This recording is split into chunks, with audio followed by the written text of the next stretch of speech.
এইটো যে টেষ্টি কিচেনলৈ স্বাগত জনাই আজি ৰেচিপি বনাবলৈ আহিছো আমি আটাৰে বনাও বলক ভজা চাউলৰ জলপান এই ভজা চাউলৰ জলপানটো কেনেকেনো বনাম সেইটো চাবৰ কাৰণে আগবাঢ়ি যাম আৰু আপোনালোকক মই এখাৰ কথা কওঁ আপোনালোকে যদি প্ৰথমবাৰ আহিছে মোৰ এটো যে টেষ্টি কিচেন তেলে প্লিজ সাবস্ক্ৰাইব মাই এটো যে টেষ্টি কিচেন আৰু ভিডিওটো পহিলা পৰা শেষলৈকে চাব দে তেতিয়াহে ধৰিব পাৰিব এয়া মই কি কৰিলো ভাতৰ চাউল অলপমান আৰু এই চাউল যিটো ধৰক সিজুৱা নহয় কেৱল মানে বনোৱা হয় মিলত বনায় না যায় সেই চাউলটোৰ মই এয়া কি কৰিলো আধা কেজি চাউল ললো চাউলটো মোটা বা মিহি বুলি কথা নাই চাউলটো খালি গুণ ভাব থকা হ'ব নালাগে তেতিয়া জলপানটো খাবলৈ ভাল হয় সেই চাউল মই কি কৰিলো আধা কেজি চাউল এয়া পহিলাতে সুন্দৰকৈ ধুলো দুবাৰ ধুই পেলাই মই এয়া চাউলখিনি অলপমান পানী দি 3 ঘণ্টা সময় কুমলিবৰ কাৰণে ৰাখি থলো এতিয়া মই কি কৰিম এই চাউলখিনি এয়া চাউল এটা মই এই বিন্ধা থকা খৰাহি লৈছো আৰু বিন্ধা থকা খৰাহিটোতে মই চাউলখিনি এতিয়া পানীটো যাবলৈ দিম এয়া চাউল দি পেলাই মই পানীটো নুজুৱালৈকেতো ৰাখি থম আগে পানীটো যাওক বাৰু দেখিছেনে এয়া পানীটো যাবলৈ দিছো এনেকৈ মই পানীটো নুজুৱালৈকে অকণমান ৰাখি থম ইতিমধ্যে চাউল এই চাউলখিনি জৰজৰীয়া হৈছে এইটো জৰজৰীয়া হৈছে এতিয়া মই কি কৰিম এই চাউলটো এটা মই কেৰাহী লৈছো দেই এইটোতে ভাজি এতিয়া মই কি কৰিলো এই গেছটো জ্বলাই দিলো আৰু এই কেৰাহীটো ইয়াতে পাতি দিলো দি কেৰাহীটো গৰম হ'বলৈ দিলো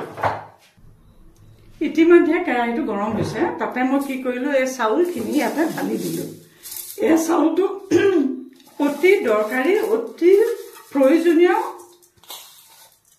জলপান এইটো কিয়নো সেৱা সকামবিলাকত সাধাৰণতে আজিকালি সিজোৱা কোমল চাউলৰ উৎপাদনটো যেহেতু কমি গৈছে গতিকে ধৰক সিজোৱা কোমল চাউলটো সাধাৰণতে নাপায় আৰু কোমল চাউল যেহেতু সিজোৱাটো নাপায় মানে কোমল চাউলৰ খেতিয়ে আজিকালি বহুত কম হ'ল সেইটো কাৰণে মানে মানুহে কোমল চাউলৰ পৰিৱৰ্তে এয়া ভাতৰ আৰৈ চাউলটোকে জলপান হিচাপে আজিকালি ব্যৱহাৰ কৰে গতিকে এই জলপানটো কেনেকৈ বনায় এইটো শিকাটো অতি জৰুৰী এতিয়া চাওক মই চাউলটো ক্ৰমান্বয়ে এনেকৈ ভাজি গৈ থাকিম আগৰ দিনত কি আছিল কোমল চাউল দুবিধ আছিল এটা কয় আৰৈ কোমল চাউল আৰু সিটোক কয় যিটো সিজাই পেলাই বনায় সেইটোক কোমল চাউল বুলি কয় এইটো ধৰক আৰৈ কোমল চাউল আছিল আগতে মানে আৰৈ কোমল ধানৰ চাউলেৰে বনাই কাৰণে সেইটো আৰৈ কোমল চাউল আছিল কিন্তু আজিকালি যেহেতু উৎপাদনটোৱে কম কৰিছোৱে গতিকে ধৰক ভাতৰ চাউলকে সেই জলপানটো হিচাপে ব্যৱহাৰ কৰে আৰু এইটো সেৱা সকামত বিয়া সবাহত এই জলপানটো লাগে সেইকাৰণে এই বস্তুটো মই ৰেচিপি হিচাপে লৈ আহিছো আপোনালোকে এইটো কেনেকৈ বনাইছো চাওক জুইটো মিডিয়াম ফ্লেমত ৰাখিব দেই হাই ফ্লেমত নিদিব পটকৈ ৰঙা পৰি যাব আৰু ভিতৰটো নিসিজিব এই চাউলটো যিমান সুন্দৰকৈ ভাজিব সিমান জলপানটো খাবলৈ সোৱাদ হয় এইটো দেখিছেনে যিমান সুন্দৰকৈ ভাজিব অলপ কম জুইত ভাজিলে বস্তুটো বহুত ভাল হয় এই জলপানটো সাধাৰণতে ভজা চাউল বুলি কয় আৰু এই জলপানটো আপুনি যেতিয়াই বনাই গাখীৰৰ লগতো খাব পাৰে সুন্দৰকৈ গাখীৰ ঘি মিঠৈ তেনেকৈ দিও খাব পাৰে আৰু বহুতে ধৰক তেনেকৈ খোৱাতকৈ কি কৰে নিমখ তেল লৈ পেলাই আলু পিটিকা বা বিলাহী বেঙেনা কিবা পিটিকা বনাই নিমখ তেল লগত মাহ অলপমান লৈ প্ৰসাদ বা মাহ অলপমান লৈ পেলাই এই জলপানটো বৰ সোৱাদ লগাকৈ খায় মানে বৰ জুতিদায়ক ভাজোতে আৰু এটা দিশ মনত ৰাখিব ভাজোতে হাত কিন্তু নেৰিব দেই তলত লাগি যাবলৈ একেবাৰেই নিদিব অনবৰতে এনেকৈ লৰাই থাকিব লাগিব যাতে তলত চাউলটো বহি নাযায় ইতিমধ্যে চাউলখিনি ক্ৰমান্বয়ে ৰঙা হৈ গৈছে এতিয়া গেছটো মই একে ল' ফ্লেমত দিম এই ল' ফ্লেমত দিছোঁ দেই ল' ফ্লেমত দি লাহে লাহে ভাজি থাকিব লাগিব এতিয়া জুইটো মিডিয়াম ফ্লেমত দিলে চাউলটো এনেই ৰঙা হৈ যাব ইতিমধ্যে চাউলখিনি সুন্দৰকৈ ৰঙা হৈ গৈছে অৰ্থাৎ চাউলখিনি ভজা হৈ গৈছে এতিয়া মই গেছটো লাহেকৈ অফ কৰি দিম অফ কৰি দিলোঁ আৰু এনেকৈ গৰম কেৰাহীটোতে মই আৰু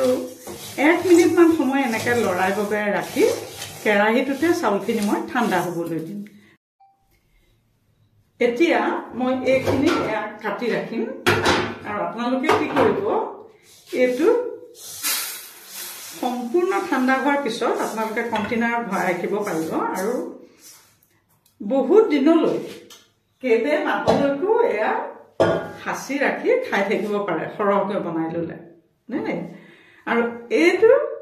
বনাওঁতে খাওঁতে কেনেকৈ কৰিব, জোখৰ পৰিমাণে চাউলটো লৈ ল'ব যিমানটো লাগে, দি পেলাই কুকাৰত পানী খুব বেছিকৈ নিদিব, সিজাৰ জোখেৰে পানী দিব, দি পেলাই 1 চিটি মাৰিব। মাৰি লোৱাৰ পিছত আপুনি যিহৰ লগতে খায়, গাখীৰ মিঠৈ ঘি যিহৰ লগত খায় বা নিমখ দি মাহ চাউলৰ বনাই খায়, মাহ চাউল দি পেলাই খায়, সেইখিনিও তেনেকৈ খাব পাৰে। খালি এটা চিটি মাৰি ল'ব। ভজা চাউলৰ ৰেচিপিটো আপোনালোকে সুন্দৰকৈ বনাই খাব আৰু এটি নতুন ৰেচিপি লৈ অহাৰ প্ৰতিশ্ৰুতিৰে আজিলৈ মই ইমানতে সামৰিলোঁ।